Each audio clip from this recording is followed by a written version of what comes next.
recently I was over on Twitter and I got tagged in this post from a person named Paul that said, how would you explain the feeling when you upload a video? And there were a whole bunch of people tagged in it, and I just happened to be one of them, so I put some thought to this, and unfortunately, the thing that came to my mind, instead of being something like excitement or anxiety, what are people gonna think, that kind of stuff, the thing that I thought was relief. Lately, when I post a video, I think there's a sense of relief that I'm done that process, this deadline, and I hit it, I finished it, it was, tough to get to, but I made it, that kind of thing. Like, I'm happy that that process is over and that I can move on to the next one. And there's definitely something in there that I would like to change because that's not always the way that I felt about posting a video. You might not know this if you are fairly new to my channel, but I actually started this channel as a vlog channel. That was what I wanted to do. I wanted to make vlogs where I went about my business on a normal day, or if I was doing something fun, and I captured the excitement of that day. And then eventually, as things went on, I started to get obsessed with camera gear, and now I talk about camera gear almost exclusively. And don't get me wrong, I absolutely love to talk about camera gear, but that tweet and my internal response to it made me wonder, what happened to vlogging?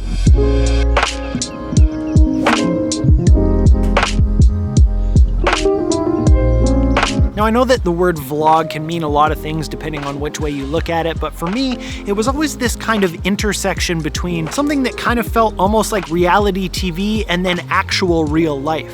It's not necessarily written or scripted or forced or anything like that, but it is guided a little bit, and it can be curated for sure. And the ones that always interested me were the ones that had some kind of technical video creation aspect to it. So again, I ask, what happened to vlogs? Do people still watch them? Do people still make them? Because for a while there, it felt like they were huge. There were daily vlogs from people like Casey Neistat and Cody Warner, who no longer are doing daily and sometimes still make vlogs, but it definitely doesn't feel as prevalent as it once was. But something about that line of thought just didn't feel right to me. And then of course that had me asking the question, what happened to the Donna vlog? I put out a full year, probably more than a year worth of vlogs on my channel. They're still up there if you want to go watch them. Why did I stop? Was it too hard? Was it more work? Did I get bored with that format maybe? And what was it about the time that I kind of stopped vlogging that made it feel like everybody stopped vlogging?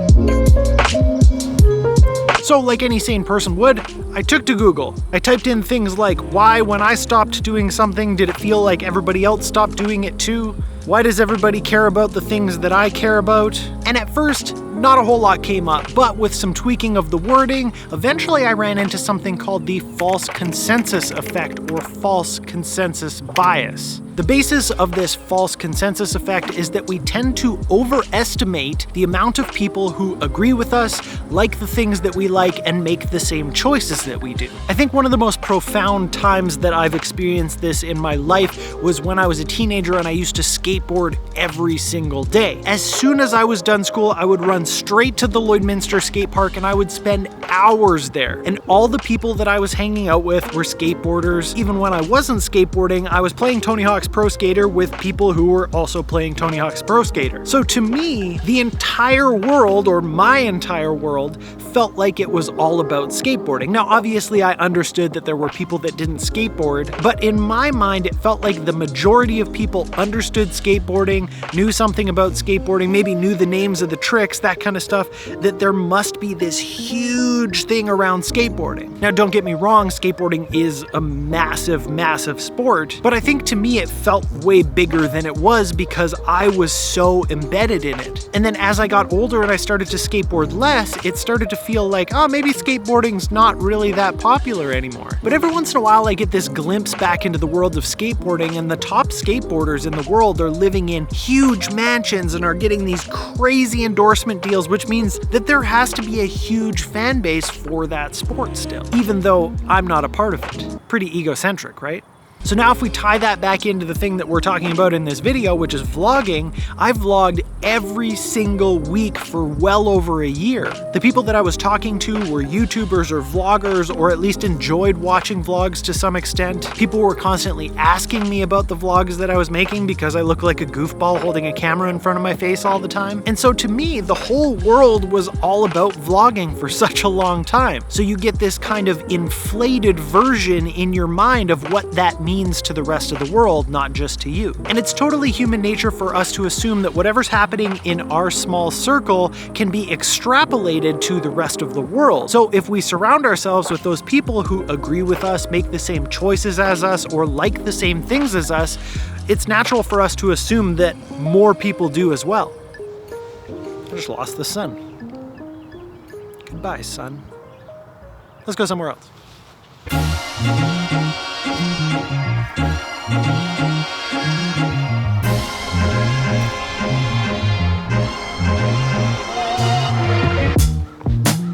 And one of the reasons why I think the false consensus effect is so interesting in this specific case is because of the algorithm. Imagine having a friend who just kept feeding you things that you already like, things that you already believe, things that you've made choices about. That's what they're gonna keep cycling and basically blinding you from everything else. You end up in this kind of echo chamber.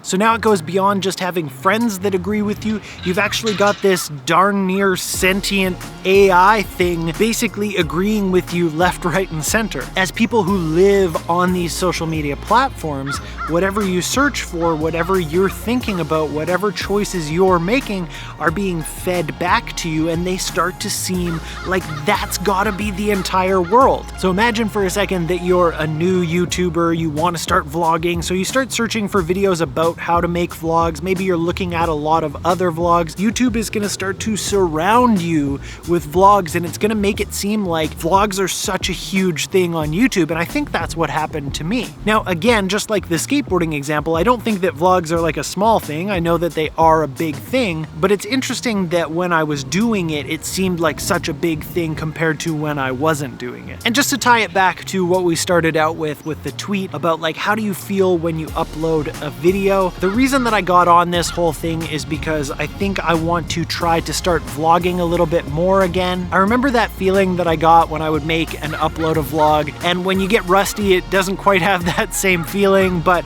I really did enjoy it. I'm not gonna turn this whole channel back into a vlog channel, but I do want to start to sprinkle a little bit of that back in there because it is something that I really enjoy doing, and so why not? Now that we've tied that all together, I really would love to hear what you guys think about it. So leave a comment down below and let me know. First of all, do you want to see more vlogs on the channel? Do you want to know a little bit more about what's going on with me? Second of all, what do you think about the whole false consensus effect? Is there anything that you've experienced that you think might be enhanced by the false consensus effect? And third of all, do you think that vlogs are still around? Do you think that they're still a thing? Do you think that more people are doing them or less people are doing them?